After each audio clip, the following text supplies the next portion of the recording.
As a way of proceeding in today's episode, my video will be divided into 5 parts. First, I will talk about finance, what it would cost to study in Canada. Secondly, I will talk about where you should be going to study in Canada. And thirdly, I will be talking about which schools and which programs should you be gunning for.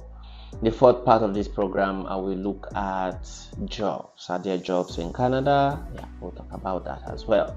And then in the fifth part, I would give a general view of the pros and cons of coming to study in Canada and paying your school expenses from the work you do in Canada. Yeah, so I do hope you enjoy it.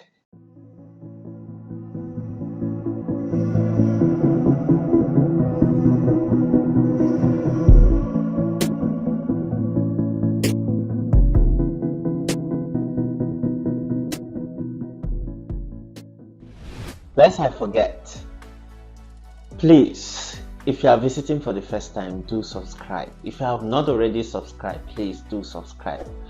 And if you like the video, please, even if you don't like it, come on, give me a thumbs up. You see that symbol that is like that icon, on the screen, you are seeing it, just touch it, okay? Click on it, okay? Thank you very much. Okay, so I'm always grateful for to see you tune in to see my videos. Please do leave your thumbs up, please do like the video and share with your friends, and do recommend it to your friends too. Recommend the channel to your friends, so that the more like I get, the more my videos get visible to others who might find it useful. So yeah, don't forget to like. Okay, so finance, what would it cost you to study in Canada? Well, cost would depend on so many things, on the kind of degrees you are going for and where your degree or where your school is located, and yeah, things like that. And there is this officially, let's go to what do they call it, IRCC official, Canada Immigration official website. In this website, if you go there, they will tell you that officially the average tuition for 2022 and 2023 academic year is 36 grand approximately for undergraduate education, and 21,000 approximately for international graduate student, right? So that is the official rate. But well, this is what I think about. Most research degrees do not cost more than 10,000 grand. They are always between 8,000 and 9,000 per year. So, but they don't cost more than 10,000. Any MA, MSc degrees, MA and MSc PhDs, that within that range. Now, professional degrees like MPH, MPP, Master of Public Health, Master of Education, MEng, Master of Engineering, Master of, you know them, all these professional courses, they cost around between 15,000 and 20,000 Canadian dollars per year. That is what the school fees is. So if you are doing it for two years, if the program is for 2 years, you should be budgeting around 30,000 to 40,000 per year for the 2 years of studies, right? So yeah. Most schools in Canada will not demand students to make any financial commitment. They will not tell you to pay any school fees or anything, even if they don't tell you. You should make it a duty to ask them that, to want to pay money, because that is one way to do proof of fund, to prove that you actually have money and that you are actually committed to your education, to this educational journey you want to take. You have to convince the visa officers that you have the money. So one way to do that is to pay your tuition. It is always encouraged that you pay your they don't tell you, but I advise you to pay at least a semester worth of tuition. For those of you going for professional degrees, pay at least a semester or a term worth of tuition. And for those of you going for non-funded research programs, I would advise you to pay at least a year tuition. That way you are covered and you show commitment. According to Canada Immigration, you're supposed to, the annual living expenses in Canada is 10,000 Canadian dollars. So give or take, for visa sake, when you're applying for a study permit, you show them at least that you have at least 15 to 20,000 Canadian dollars. The 10,000 in living expenses, and then the 5,000 to 7,000 in tuition expenses. Either pay your tuition or you just show that you have that money for tuition. But I would advise you to pay the tuition. If you have the money, come on, pay it. So, but the 10,000 Canadian dollars, you don't actually need to. You don't actually need to be committed. It can be your parents, you can sell a land, you can, so many ways to raise 10,000 Canadian dollars, right? So give or take, for visa sake, if you're applying for Canadian study permit, even though you want to come and work, fund your education through the work you do in Canada, even though you want to do that, at least show initial commitment.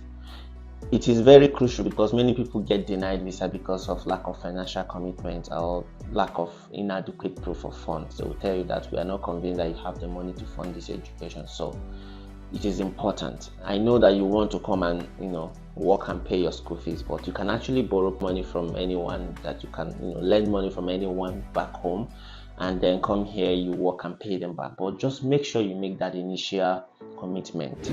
So which city or province should you go to study? What are the differences? Location really matters, and here is how they matter.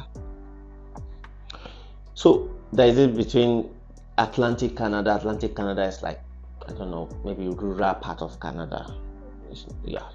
Less populated, is underpopulated and very cold. East, I think northeast Canada. So the pros for going to these places are they are cheap, and the immigration pathway there is easy. From study to PR to permanent residence, it's not so difficult to land PR. In fact, some of them you can even get PR as soon as you graduate. I don't know how that works, but for the sake of this video, I'm going to just stop at saying that it is easier to get permanent residence in those places, because those places are actually underpopulated and their government are doing everything they can to bring in more people in those places. Their schools are cheaper, their school tuitions are cheaper in those places. The cons, those places, rural places, there is no diversity, there are less housing, there are less job opportunities. Maybe you will spend months looking for jobs and all those things, and even if you see the job always pay very minimum wage, $15 or so, 14 to 15. Even I heard someone, is it Prince George or St. John's or wherever, they pay about $12 to $14 per hour. That is so small.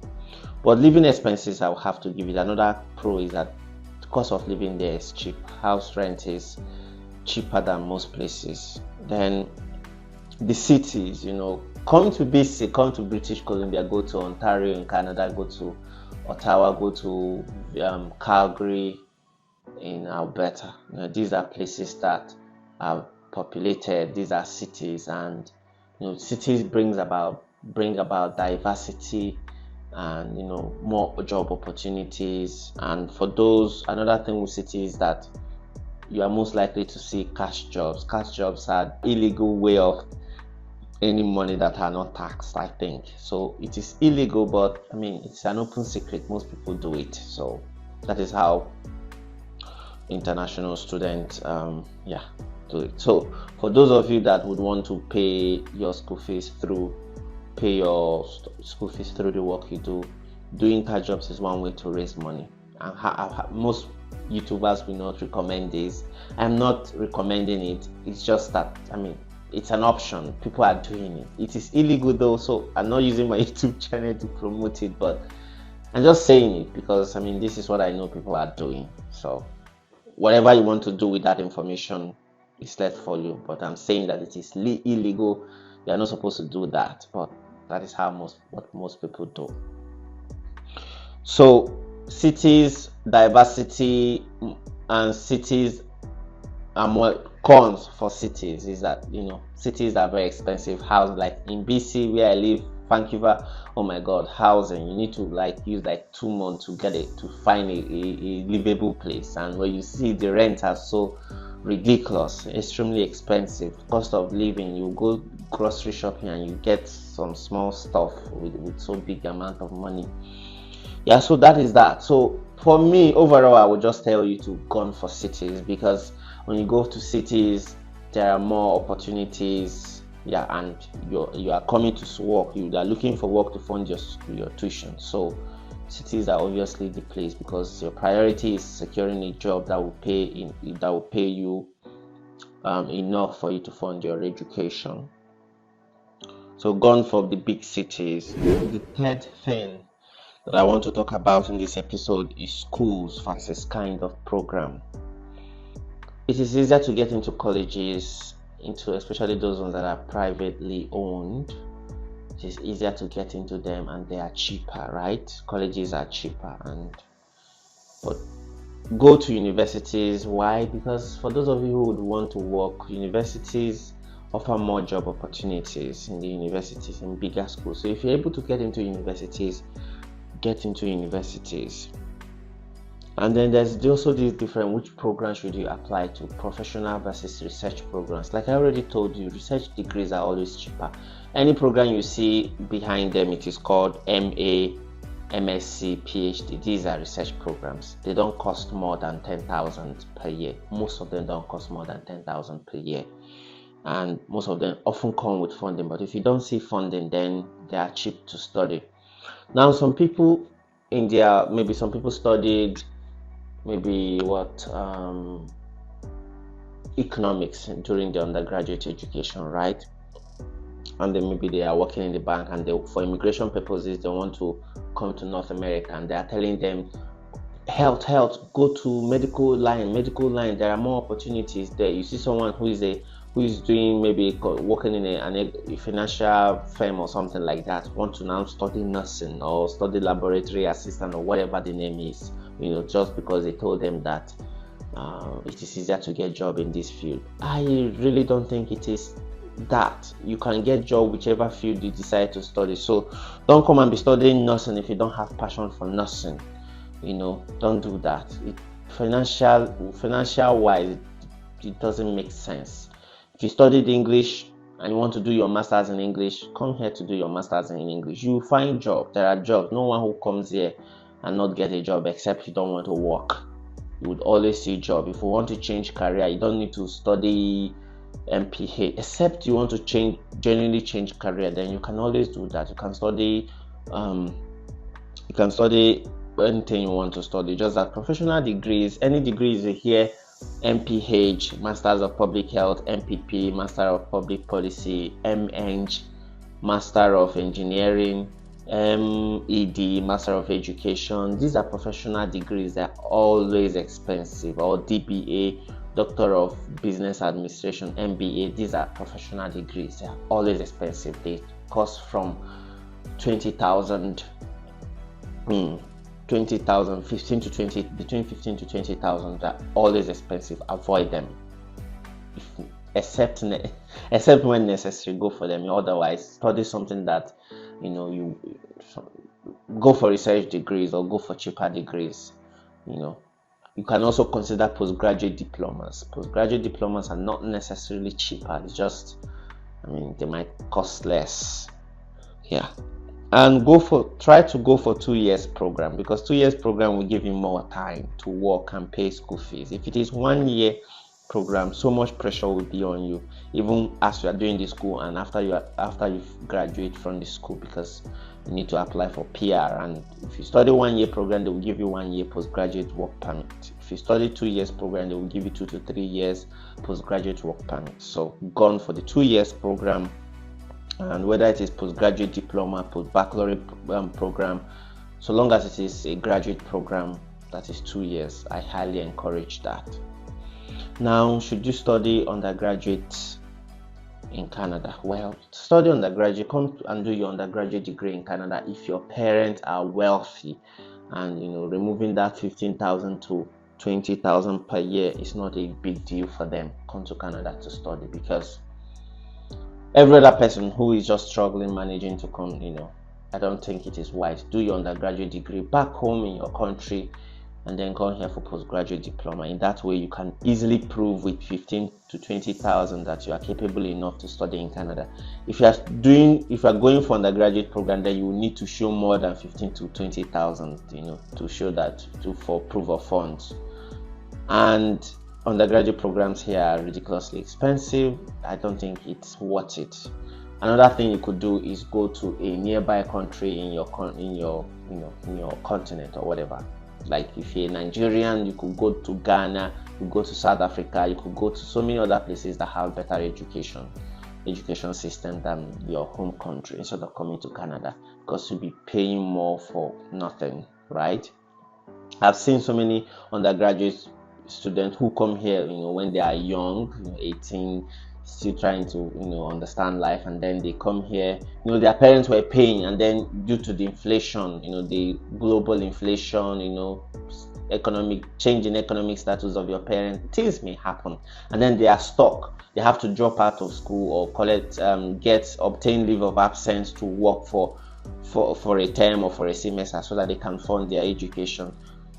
You see someone who's supposed to graduate in 4 years graduating with 6 to even 8 years, so that's unfair. That's time wasted.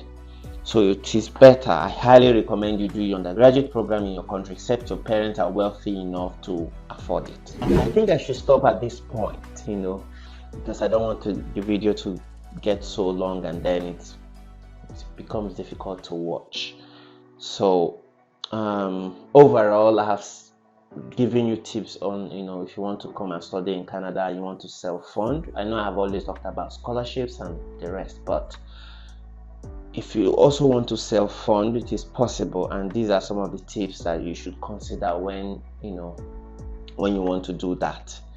So I will stop here, and for me to, if you're really interested in knowing if you can fund your education in Canada, please see the next video. Okay, I'm stopping here so that I initially wanted to do full video, but I am unable to do it, that the video is already so long. So come on guys, after this one, just click the next video on my watch list, and yeah, you'll see. But it's the same, follows the same trend, so you're not missing anything. So yes, see you in the next video. Okay, bye bye.